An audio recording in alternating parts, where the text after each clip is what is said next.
ब्रह्मा जी से मिले वरदान के कारण हिरण्यकश्यप अजय हो गया। वरदान प्राप्त करके उसने स्वर्ग पर अधिकार कर लिया, लोकपालों को मार भगाया और स्वतः संपूर्ण लोकों का अधिपति हो गया। अब देवता निरुपाय हो गए थे। वे असुर हिरण्यकश्यप को किसी भी प्रकार से पराजित नहीं कर पा रहे थे। नमस्कार दोस्तों, मधुर सरस चैनल पर आपका स्वागत है।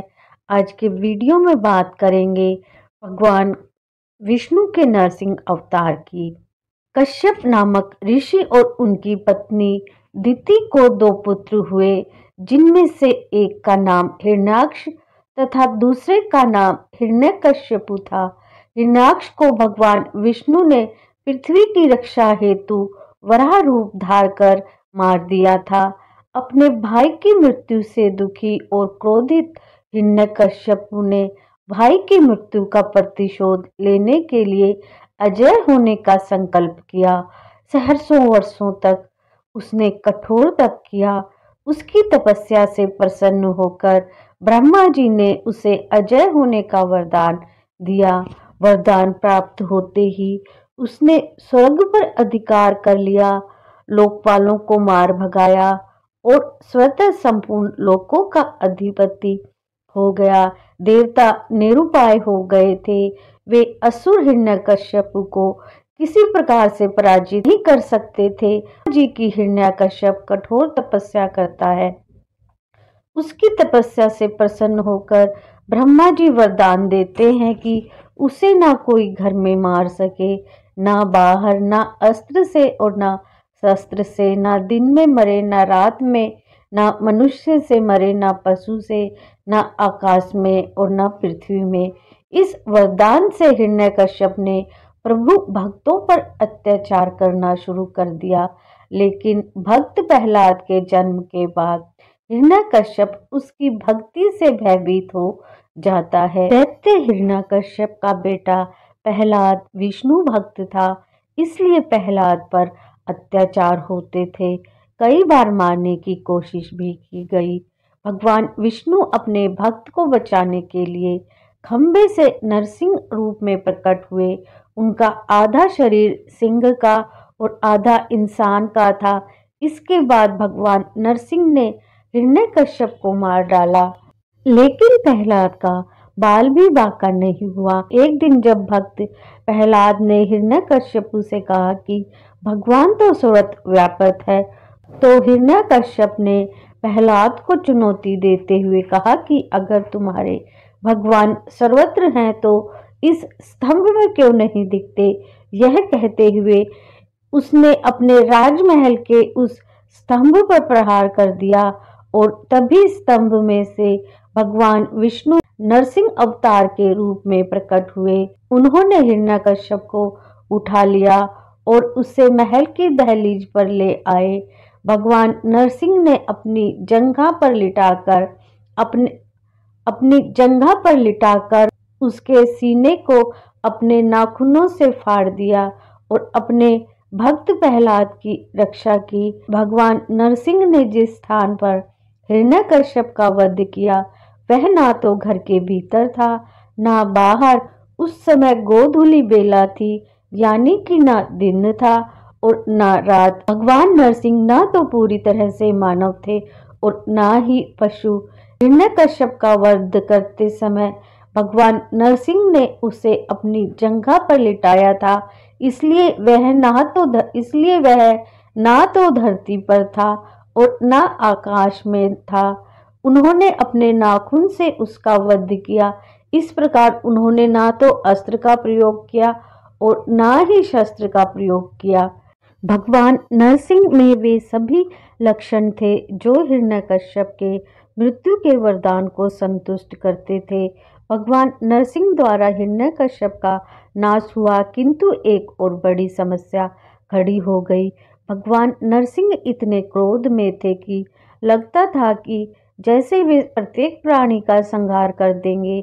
यहाँ तक कि स्वयं प्रहलाद भी उनके क्रोध को शांत करने में विफल रहा।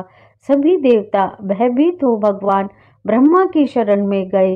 परमपिता ब्रह्मा उन्हें लेकर भगवान विष्णु के पास गए और उनसे प्रार्थना की कि वे अपने अवतार के क्रोध को शांत कर ले, किंतु भगवान विष्णु ने ऐसा करने में अपनी असमर्थता दिखलाई।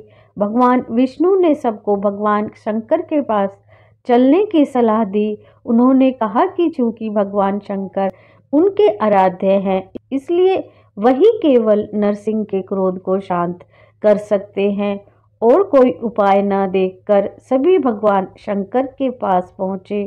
देवताओं के साथ स्वयं परमपिता ब्रह्मा और भगवान विष्णु के आग्रह पर भगवान शिव नरसिंह का क्रोध शांत करने उनके समक्ष पहुँचे, किंतु उस समय तक भगवान नरसिंह का क्रोध सारी सीमाओं को पार कर गया था। साक्षात भगवान शंकर को सामने देखकर भी उनका क्रोध शांत नहीं हुआ, बल्कि वे स्वयं भगवान शंकर पर आक्रमण करने दौड़े। उसी समय भगवान शंकर ने एक विकराल ऋषभ का रूप धारण किया और भगवान नरसिंह को अपनी पूंछ में लपेटकर खींचकर पाताल में ले गए। काफी देर तक भगवान शंकर ने भगवान नरसिंह को वैसे ही अपनी पूंछ में जकड़ कर रखा। अपनी सारी शक्तियों और प्रयासों के बाद भी भगवान नरसिंह उनकी पकड़ से छूटने में सफल नहीं हो पाए। अंत में शक्तिहीन होकर उन्होंने ऋषभ रूप में भगवान शंकर को पहचाना और तब उनका क्रोध शांत हुआ। इसे देखकर भगवान ब्रह्मा और भगवान विष्णु के आग्रह पर ऋषभ रूपी भगवान शंकर ने उन्हें मुक्त कर दिया। इस प्रकार देवताओं और प्रहलाद के साथ साथ सभी सतपात्रों को दो दो महान अवतारों के दर्शन प्राप्त हुए। पद्म पुराण और स्कंद पुराण के मुताबिक वैशाख महीने के शुक्ल पक्ष की चतुर्थी पर भगवान नरसिंह प्रकट हुए थे। नरसिंह रूप भगवान विष्णु का रौद्र अवतार है। ये 10 अवतारों में भगवान का चौथा अवतार है, जो सतयुग के चौथे चरण में हुआ था। इस अवतार में भगवान का रूप आधा नर यानी मनुष्य का है और आधा शरीर सिंह यानी शेर का है।